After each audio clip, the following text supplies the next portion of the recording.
আরও তিনজন ফ্রেন্ড মিলে ওই সিঙ্গারা খাইছিল। তখন ওরা ওরা ওদের ইন্টারনাল বিষয় নিয়ে হাসাহাসি করতেছিল।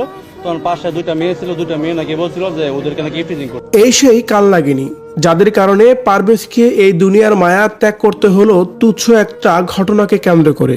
কিন্তু কি ঘটেছিল তাদের সাথে এ বিষয়ে অনেক কথা বললেও এই কালনাগীদের নিয়ে কি বলা হচ্ছে সোশ্যাল মিডিয়ায়, এরাই কি আসলে পারভেজের ঘটনার সাথে জড়িত? ভিউয়ার্স, এ বিষয়ে জানতে সম্পূর্ণ ভিডিওটি দেখে সঙ্গে থাকুন।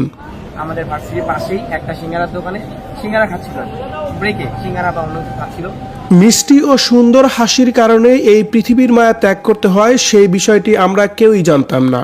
এই প্রথমবার এমন ঘটনাই ঘটল যেন বাংলাদেশের মধ্যে।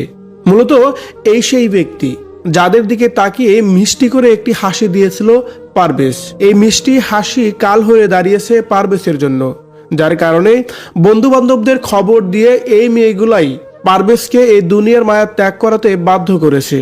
শেষ পর্যন্ত নিজেকে যেন কোনোভাবেই বাঁচিয়ে রাখতে পারেনি পারভেজ।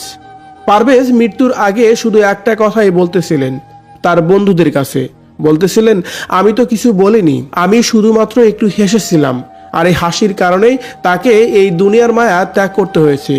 ভিউয়ার্স, সম্প্রতি সময় এই দুটি ছবি শেয়ার করেই এমনইভাবে বলা হচ্ছে এই সেই কালনাগিনী, যে কালনাগিনীর কারণে পারভেজকে দুনিয়ার মায়া ত্যাগ করতে হয়েছে। শুধু তাই নয়, এদেরকে দেখে তুচ্ছ তাচ্ছিল্য করে এমন কথাও বলা হচ্ছে এদের দিকে তো তাও তাকাবে না, আর এদের কারণে কিনা এত সুন্দর মিষ্টি সুদর্শন একটা ছেলে এই দুনিয়ার মায়া ত্যাগ করে চলে গেল। সত্যি এই বিষয়গুলো যেন ভাবতেই অবাক লাগে।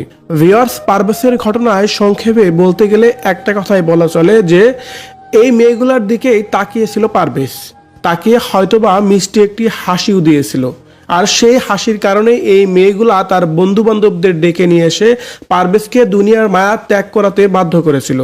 তাদের এই কর্মকাণ্ডগুলোকে আপনি কিভাবে দেখছেন? অবশ্যই কমেন্ট করে জানাবেন কমেন্ট বক্সে।